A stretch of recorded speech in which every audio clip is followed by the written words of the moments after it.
Tình cờ gặp lại nhau. Một chiều mưa đầy, nghe bài Tình cờ gặp lại nhau của ca sĩ Thái Châu, lại nhớ về người, dù cuộc gặp gỡ năm trước không phải tình cờ, em mà bỏ anh sẽ đi tu, trời trời, gì vậy cha nội, tưởng chỉ bà Lan bả mới đi tu, ông là đàn ông sao nói ghê vậy cha. Phạt cái tội nói bậy phải cõng em xuống núi, nói chơi vậy mà anh cúi xuống cõng thiệt, mặc cho em đấm vào lưng anh thình thịch vì sợ té. Đường hẹp, dốc sỏi và tối, trăng khuyết trên đỉnh trời không đủ sáng bước chân anh.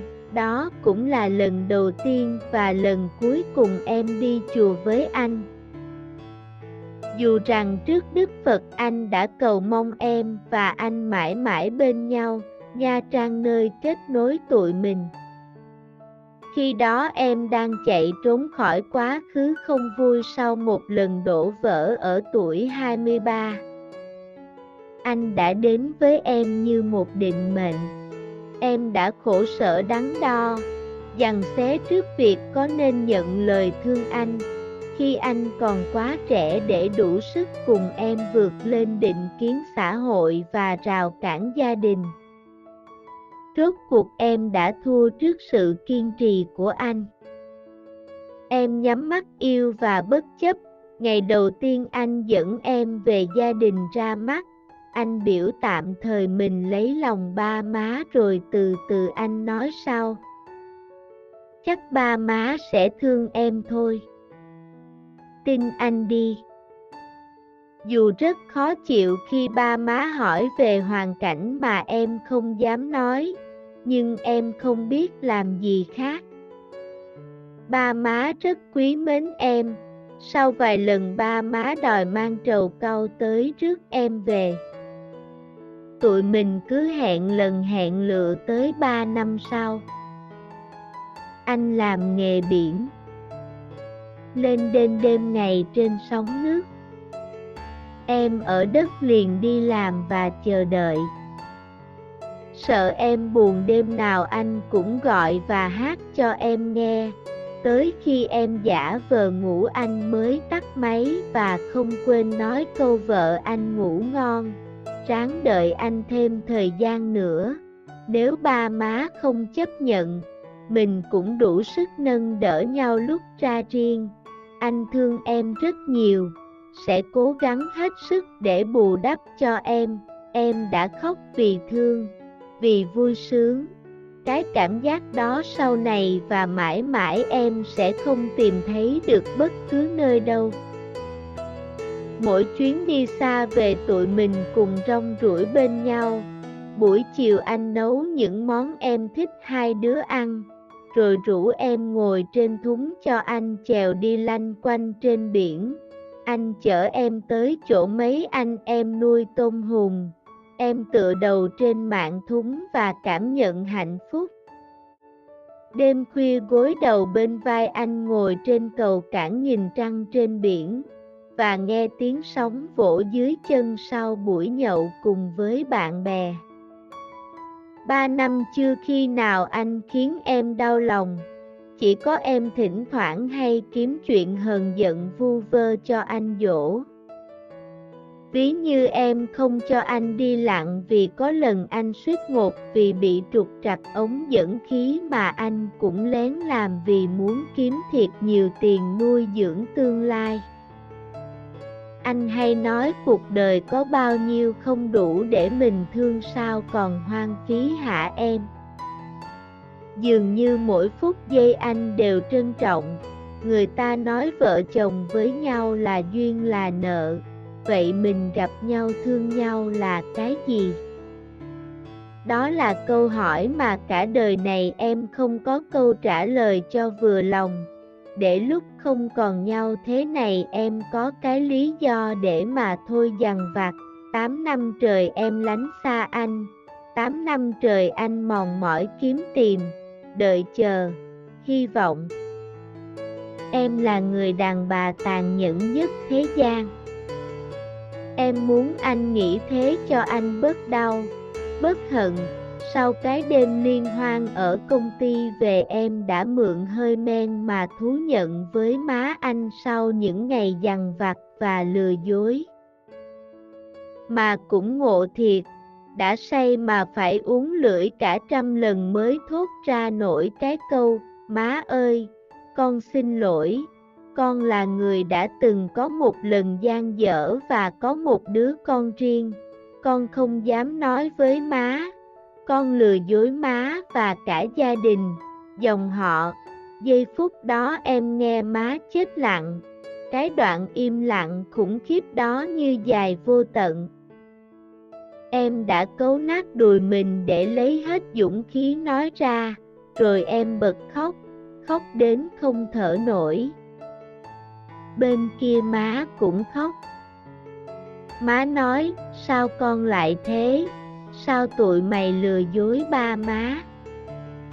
Giờ cả họ hàng, cô bác ai cũng biết rồi, sao má đối diện với họ? Và má phải ăn nói với bên nội nó ra sao đây hả con? Còn ba mày nữa, nghĩ tới đó thôi má đã không thể. Còn thằng Hải nữa, tương lai nó nữa, sao có thể? Tới đó thì em im lặng, cái kiểu không thể mở miệng ra nói thêm, giải thích thêm nữa. Nó dồn nén lại như cái cây bị sợi dây quấn chặt, teo dần, bức bối và ức nghẹn. Má lại nói, má rất thương con, nhưng má xin lỗi con. Nếu con cũng thương má xin con hãy chia tay với nó. Thêm bữa má coi thầy rồi, thầy nói hai đứa lấy nhau thằng Hải sẽ chết con ơi, nếu không chết sẽ sống với nhau trầy trật cả đời. Má nói thì nó gạt lời má, nó nói nó không bỏ được. Má biết nó thương con giờ nói sao nó cũng không bỏ được, má chỉ trông vào con thôi, em lại im lặng. Nỗi im lặng chìm sâu trong vũng nước mắt của sự tuyệt vọng. Giây phút đó lòng tự trọng và cả tình thương dành cho má cho anh đã khiến em đồng ý. Em quên anh bằng cách ngu ngốc và trẻ con nhất. Em chọn những cơn say và nhí nhố với bạn bè, rồi đêm về tự khinh bỉ, nguyền rủa mình tồi tệ. Em đã nói lời chia tay cục ngủn và tàn nhẫn đến mức khiến anh không thể để mình tỉnh rượu trong suốt 1 tháng trời. Anh tìm em trốn, anh gọi em khóa máy.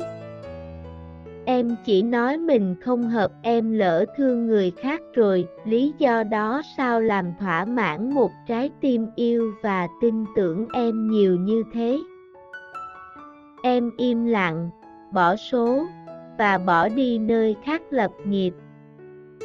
Những ngày quá nhớ anh em đã dùng số lạ gọi tới, chỉ cần nghe giọng anh alo ngắn ngủn và bực bội tắt máy khi em nín thở và im lặng vì sợ bị anh phát hiện. Chỉ vậy thôi mà em vui biết chừng nào. Đêm thèm anh ca cho em nghe, thèm những câu anh nhắc nhở mỗi tối đến cháy ruột gan. Tây Nguyên mùa mưa dai dẳng và buồn đứt ruột. Người ta nói thời gian làm tình yêu phôi phai mà em bao nhiêu năm rồi vẫn thế, chỉ là nỗi nhớ đè xuống sau những bộn bề cơm áo, rồi tới khi bắt gặp một hình ảnh thân quen, một ánh mắt hay tướng người giống giống, hoặc một bài hát ngày xưa anh hay hát, nỗi nhớ lại trỗi dậy da diết và bần thần cả ngày. Có lần em gặp đứa bạn của anh ở Sài Gòn, nó nói anh vẫn ở vậy, ít nói ít cười, dù má và mấy đứa em mai mối bao nhiêu người anh cũng lắc đầu bỏ đi. Em xót lắm, nhưng dặn lòng không được mềm yếu, chắc anh cần thêm thời gian nữa. Em bấm bụng thương anh. Khánh Hòa năm trước mùa mưa bão, nghe đài báo có ghe thuyền mất tích, mấy người đi biển bị bão nhấn chìm. Em đứng ngồi không yên suốt ngày chờ tin báo đăng coi thử có chút manh mối gì về anh không. Em gọi số máy anh không có ai trả lời, ruột gan em như lửa đốt. Em quyết định ra đảo tìm anh. Má đứng phía trong cầu cảng với mấy cô trong xóm. Thấy em má sửng sốt nhìn, em ngại ngùng chào. Má dẫn em vào nhà nghe tiếng khóc trẻ con từ ngoài sân. Em chưa kịp hỏi gì thì thấy anh ngoài giếng loay hoay phơi tả con nít. Phía trong nhà có tiếng cô gái trẻ chào em cố mỉm cười trước tình cảnh đó, nước mắt một thằng đàn ông lăn xuống má. Anh khóc và ôm em trước mặt má và cô ấy. Em khóc, má khóc. Em đã đến muộn mất rồi. Anh đã cưới cô ấy được 1 năm. Trong lần đi dạo và tình cờ gặp, bởi cô ấy có nụ cười giống em nên quen nhau chưa tới 1 tháng anh vội vã cưới liền vì sợ tỉnh ra anh đổi ý. Tự nhiên em thấy giận mình ghê gớm. Em đã sai khi trở lại chuyến này, lẽ ra em nên vĩnh viễn biến mất. Em quay về bến đò đợi chuyến muộn trở lui. Gió biển thốc vào lòng nghe mặn đắng. Má tiễn em bằng một cái ôm. Má nói con rất tốt. Má hy vọng con tìm được người yêu con và lo cho con. Lòng má vẫn thương con rất nhiều. Em chưa bao giờ giận má. Chỉ buồn vì mình gặp nhau luôn sai thời điểm. Anh hứa sẽ sống có trách nhiệm với vợ con, để sự hy sinh của em trọn vẹn. Sau khi nghe má nói hết chuyện của ngày xưa, chuyến đò lẫn vào hoàng hôn đỏ quạt như đôi mắt em lúc này. Đó cũng là chuyến đò cuối cùng vùi chuyện tình tụi mình theo bọt sóng. Rồi mình sẽ sống với sự lựa chọn của mình cho xứng đáng, phải không anh? Em xin gửi tình này ở lại. Để bước về phía bờ, lòng nhẹ tên như con thuyền vừa đi qua giông bão. Câu chuyên đến xin hết cảm ơn quý độc giả. Chuyen non. Tinko gap lai now, mochi muade, ne by tinko gap lai now, kwasesai tai chao, lai no inui, du kuak gap go nom truak, kong fi tinko, ma boan, onacd 2, Troy, give chinoi, tuong chibie lon bmyd 2, on la danong, sa enoi gibe cha. Fak kai tuanoi be fight song suong nui, enoi choi ve ma on sioi suong song thiet, mak cho dam veo lung on thin tik viso te, duong hep, dok soi va toi. Tranquiet trend din troi kong du sang buc chanon that du kung la lon dao tin va long koi kung di chua voyon. Du rang truok duk faton de ka mong va and my ben now, na trang enof ket noi tuimen. Kai du dang che tron koi kwa ku kong vui sa mot lon du vo o tuoi 23. On de den voi nu emotive din men. De ko so dan du, jong exi truok vi ko nin nam loi thuang on, kaiong kong kwa traded du suc kung vut linden kien exe hoi va rao kan jia din. Rot kuok de thua truok, su kien tri kwa on. Nam at ju va bat chap, gay dao tinon dan mb jia din are mat, on butam the min lay long bia maroi tutu on noi sao. Check ba maasi thuang foi. Tin on d. Du rat ko chiu kai bia ma hoi vi hon kanama kong dam noi, and hung kong beat lam gi kok. Ba ma rat kui men sabai lon bia ma doi main trao ka, toi roak mb. Toi min siu hen lua toi bia nam sao, on lam nabian. Len den dem gay tren song, nuok. Mo dat lin di lam va cho doi. So buon dem now on kung goi va ha cho ne, toi kayam giavion go on moi tap me va kong queneno kavio on gagon, rang doi on them voi john nua, nu ma kong chapnan, min kung du suc nong du now lukari riang. On thuang ratnyo, esiko gang head sucw dap cho de kok vi thuang, vivui swang, kai kim giak du sao ne va mai em is a kong tim they duok that cunoi dao. Em đã khổ sở đắn đo, giằng xé trước việc có nên nhận lời thương anh, khi anh còn quá trẻ để đủ sức cùng em vượt lên định kiến xã hội và rào cản gia đình. Rốt cuộc em đã thua trước sự kiên trì của anh. Em nhắm mắt yêu và bất chấp. Ngày đầu tiên anh dẫn em về gia đình ra mắt, anh biểu tạm thời mình lấy lòng ba má rồi từ từ anh nói sau. Chắc ba má sẽ thương em thôi. Tin anh đi. Dù rất khó chịu khi ba má hỏi về hoàn cảnh mà em không dám nói, nhưng em không biết làm gì khác. Ba má rất quý mến em. Sau vài lần ba má đòi mang trầu cau tới rước em về. Tụi mình cứ hẹn lần hẹn lựa tới 3 năm sau. Anh làm nghề biển, lên đêm ngày trên sóng nước. Em ở đất liền đi làm và chờ đợi.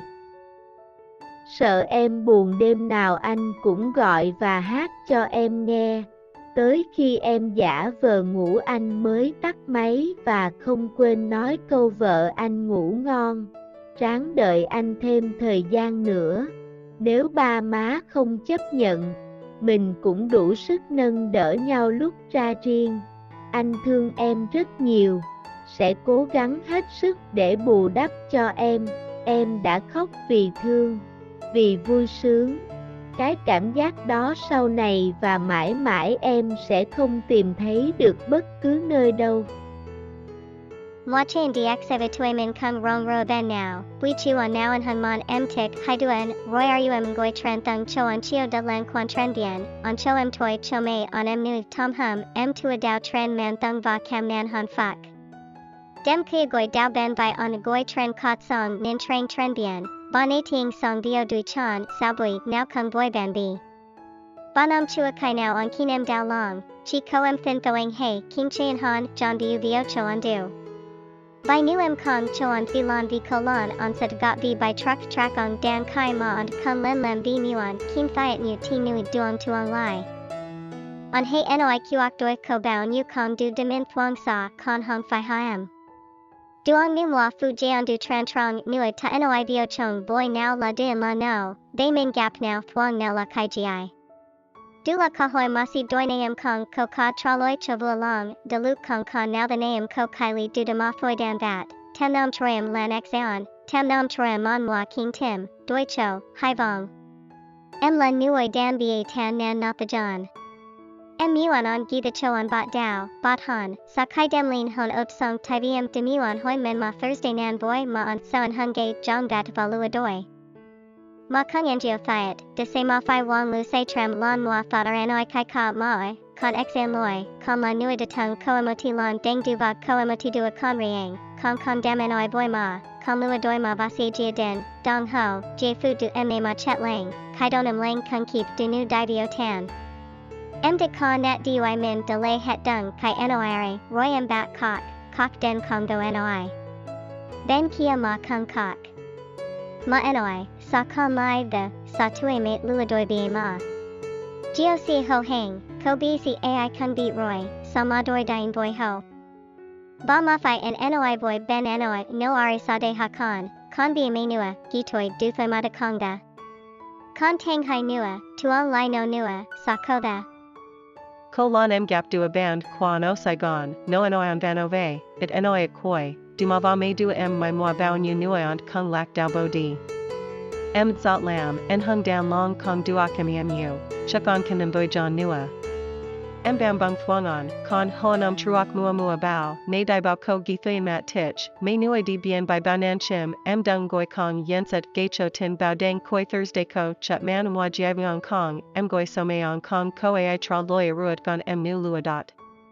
Em quiet din ra dao tim on. Ma dung fia trong, kotsong voi mate ko trong xom. They em ma sung, sot, nin, em nai and gung chow. Ma dan em veo na ne tieng kok tre con tunagoi san. Chua kip hoi git thay on anigwe jing loi hoi foi ta con nit. Phia trong na ko tiang ko gai tre chow ko mim koi truok tin kan du nuok mat mot tang dan ong lon suong ma, ong kok va truok mat ma va ko I.